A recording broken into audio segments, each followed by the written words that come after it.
কাল ঢাকা বিশ্ববিদ্যালয় ক্যাম্পাসে একজন লোককে মারধরের ঘটনার প্রেক্ষিতে উনি রাত 1:15টার দিকে তাকে ঢাকা মেডিকেল হাসপাতালের জরুরি বিভাগে নিয়ে যাওয়া হয় এবং সেখানে তাকে পরীক্ষা নিরীক্ষা করার পরে জানা যায় তিনি মৃত অবস্থা পাওয়া যায়। এই প্রেক্ষিতে আজকে সকালবেলা ঢাকা বিশ্ববিদ্যালয় কর্তৃপক্ষ বাদী হয়ে শাহবাগ থানায় একটা নিয়মিত মামলা রুজু করেন অজ্ঞাতনামা আসামি দিয়ে এবং ঘটনা সংঘটিত হওয়ার পর আমাদের ঊর্ধ্বতন কর্তৃপক্ষ ইতিমধ্যে ঘটনাস্থল পরিদর্শন করেছেন। ঘটনায় জড়িত সন্দেহে ইতিমধ্যে ঢাকা বিশ্ববিদ্যালয় প্রক্টরিয়াল বডি আমাদের নিকট 4 জনকে হস্তান্তর করেছে এবং 4 জনকে আমরা মামলায় গ্রেফতার দেখিয়েছি।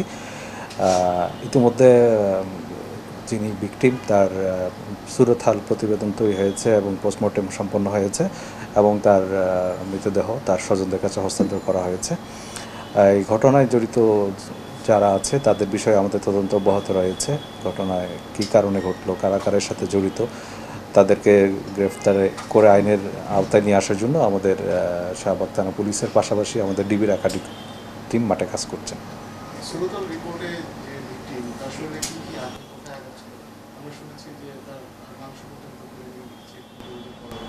রিপোর্টটা আমরা এখনো হাতে পাইনি। রিপোর্ট হাতে না পেলে এটা সম্পর্কে বলা যায় না আসলে।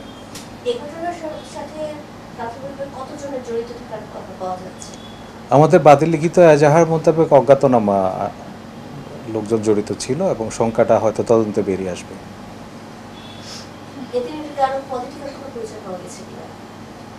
আসলে ঘটনার সংক্রান্ত মামলা তো আজকেই হয়েছে, আমাদের তদন্ত চলছে এটার পিছনে কারা জড়িত, কী কারণ সংঘটিত হয়েছে, এটা বিস্তারিত তদন্তে চলে আসবে আশা করি।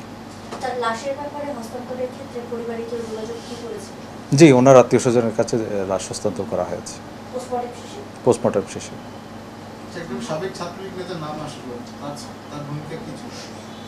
এটা তদন্ত সাপেক্ষে সব বলা যাবে, আসলে এখনও তো একটা প্রাথমিক পর্যায়ে আছে।